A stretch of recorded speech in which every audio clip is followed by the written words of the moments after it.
आज आपण इन्स्टंट बन डोसा बनवतो आहे। बघू शकता किती सुंदर झालाय, एकदम स्पॉन्जी आणि त्याचा रंग पण पहा किती सुरेख आला आहे। आणि सोबत आपण चटणी बनवलेली आहे, त्या चटणी सोबत हा बन डोसा खूपच छान लागतो। एकदम टेस्टी आणि झटपट होणारी ही रेसिपी आहे। ही मुलांना तुम्ही हा डोसा डब्यामध्ये पण देऊ शकता आणि ही बनवायची सोपी पद्धत मी तुम्हाला सांगणार आहे, बऱ्याचशा टिप्स देणार आहे, तेव्हा व्हिडिओ शेवटपर्यंत नक्की बघा। माझ्या चॅनलवर खूप सारे रेसिपीज टाकलेले आहे, लंच, ब्रेकफास्ट, डिनर आणि स्वीट डिशेस, त्या तुम्ही चॅनलवर जाऊन बघू शकता। चॅनलला सबस्क्राइब करायला विसरू नका। चला तर सुरू करूया रेसिपीला। आज आपण इन्स्टंट बन डोसा बनवतोय, त्याच्यासाठी आपण 1 कप रवा घेतलेला आहे। हा जाडा रवा घेतलेला आहे आपण। 1/4 कप आपण दही घेतलेला आहे। 1/4 कप आपण किसलेलं सुकं खोबरं घेतलेलं आहे आणि एक छोटा साईजचा कांद्याचे तुकडे करून घेतलेले आपण। आता एक मिक्सरचं भांडं घेतलंय, त्याच्यामध्ये आपण छोटा साईजचा कांदा आहे तो चिरून टाकून घेतलेला आहे। 1/4 कप आपण दही टाकतोय, त्याच्यामध्ये हे फ्रेश दही आहे आणि याच्यामध्ये आपण 1 कप रवा टाकतोय। हा जाडा रवा घेतलाय मी, तुम्ही बारीक रवा असेल तर तो पण घेऊ शकता। त्याच्यामध्ये आपण सुकं खोबरं जे किसून घेतलेलं आहे ते 1/4 कप टाकतो आहे। 1/4 कप आपण पाणी टाकतो आहे आणि अजून पाण्याची गरज वाटताना तर अजून आपण टाकणार आहे। खूप घट्ट पण पेस्ट नको आहे आणि खूप पातळ पण नको आहे, मीडियम अशी पेस्ट करून घेतोय। आता आपण एकदम फाईन पेस्ट करून घेतलेली आहे।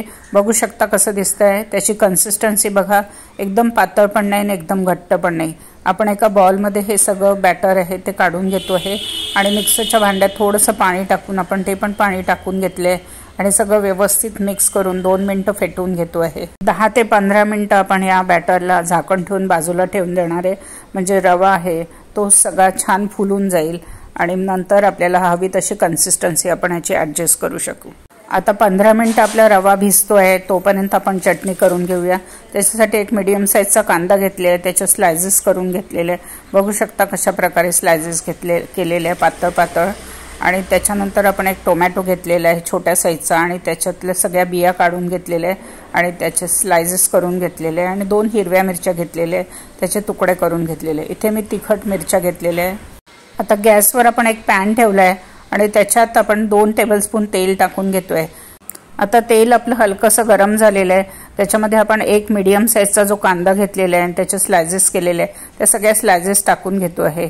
2 हिरव्या मिरच्या आहेत तिखटवाल्या, त्या आपण टाकून घेतोय। मिरचीचं प्रमाण तुम्ही तुमच्याप्रमाणे कमी जास्त करू शकता। गॅसची फ्लेम आपण मीडियम ठेवलेली आहे आणि 1 मिनिटापर्यंत आपण ह्याला परतवून घेतो आहे। आपल्याला थोडंसं ट्रान्सपरंट करून घ्यायचं आहे कांदा, खूप जास्त शिजवायचा नाही। 1 मिनिट परतवल्यानंतर आपण आपला जो टोमॅटो आहे बिया काढून घेतलेला तो टाकून घेतलेला आहे, एक छोट्या साईजचा टोमॅटो, आणि त्याच्यात थोडंसं चवीप्रमाणे मीठ टाकून घेतो आहे आणि त्याला छान परतवून घेतोय। साधारण 1 मिनिट तरी आपण ह्याला आता परतवून घेतोय। बघू शकता सॉफ्ट झालाय कांदा आणि टोमॅटो आणि आता आपण गॅस बंद करून याला थंड करून घेतोय। आता एक मिक्सरचं भांडं घेतलं आहे, त्याच्यामध्ये टोमॅटो, कांदा आणि मिरची थंड करून घेतलेली आहे आणि ती टाकून घेतोय। महत्त्वाची टिप आहे की कांदा, टोमॅटो, मिरची थंड झाल्याशिवाय टाकायचं नाही। आता आपण सगळं मिश्रण टाकून घेतलं आहे, त्यातलं तेल आहे ते पण टाकून घेतलेलं आहे। 1 चमच आपण तिखट टाकलेलं आहे, हे काश्मीरी लाल मिरची पावडर आहे आणि थोडीशी साखर टाकतोय आपण ह्याच्यामध्ये। आणि त्याच्यामध्ये आपण सुकं खोबरं आहे ते किसून घेतलेलं आहे, ते 3 टेबलस्पून टाकतो आहे। इथे तुमच्याकडे फ्रेश कोकोनट असेल तर ते पण टाकू शकता। आणि आता ह्याला छान फिरवून घेतो आहे, जाडसर असं वाटून घेतोय आपण मिक्सरमधनं। पाण्याचा वापर अजिबात करायचा नाही। बघू शकता किती छान वाटलं गेलं आहे, आपली चटणीचं टेक्स्चर पहा किती छान आलेलं आहे। आता आपण ह्या चटणीला एका बॉलमध्ये काढून घेतो आहे। बघू शकता किती सुंदर दिसते आहे, एकदम टेस्टी अशी ही चटणी तयार झालेली आहे। आता आपलं बॅटर 15 मिनिटं मुरलेलं आहे, आपण झाकण उघडून बघतो आहे। आपला रवा बघू शकता किती छान मुरलेला आहे, फुलून आलेला आहे तो। आणि आता हे याची कन्सिस्टन्सी बघा किती छान आहे, एकदम पातळ पण नाही आणि खूप जाड पण नाही। चवीप्रमाणे आपण मीठ टाकतो आहे, 2 पिंच आपण खायचा सोडा टाकतो आहे, याच्यापेक्षा जास्त खायचा सोडा टाकायचा नाही। तुमच्याकडे खायचा सोडा नसेल तर इनोचा इथे तुम्ही वापर करू शकता। थोडंसं तेल टाकतो आहे आणि सगळं साहित्य व्यवस्थित मिक्स करून त्याला 2 मिनिटं छान फेटून घेतोय। जितकं छान फेटल्या जाईल तितका बन डोसा आपला हलका आणि फ्लफी होईल। आणि आता आपला बन डोस्याचं बॅटर तयार झालेलं आहे, बघू शकता त्याची कन्सिस्टन्सी कशी आहे ते। खूप पातळ पण नाही आहे आणि खूप घट्ट पण नाही आहे, बन डोसा बनवायसाठी आपण गॅसवर एक कढई ठेवली आहे। अशी खोलगट कढई ठेवायची। ही स्टीलची कढई ठेवलेली आहे। तुम्ही नॉनस्टिक कढई पण घेऊ शकता। त्याला आपण तेल लावून घेतो आहे, म्हणजे कुठेही आपला डोसा चिपकायला नको म्हणून सगळीकडे तेल लावून घ्यायचं आणि छान गरम करून घेतलेली आहे कढई। गॅसची फ्लेम आपण एकदम कमी ठेवलेली आहे। आता आपण या कढईमध्ये बॅटर टाकून घेतोय। 1 ते 1.5 चम्मच टाकायचं, अजिबात पसरवायचं नाही त्याला। आणि त्यातला आता आपण थोडंसं तेल आजूबाजूनी टाकून घेतलेलं आहे। गॅसची फ्लेम एकदम कमी आहे। आता बघू शकता त्याला कसे बबल्स यायला लागलेले आहे, जाळी पडायला सुरुवात झालेली आहे। आणि आता थोडा वेळ आपण छान शिजवून घेतली आहे एक बाजू आणि तिला पलटवून घेते। बघू शकता किती छान रंग आलाय। रवा असल्यामुळे लवकर शिजतं, फार वेळ लागत नाही याला। आता आपण सगळीकडे तेल पुन्हा टाकून घेतलेलं आहे आणि आता आपला जे बन डोसा आहे तो झालेला आहे। बघू शकता किती छान जाळी आली आहे त्याला आणि कलर पण किती छान आला आहे।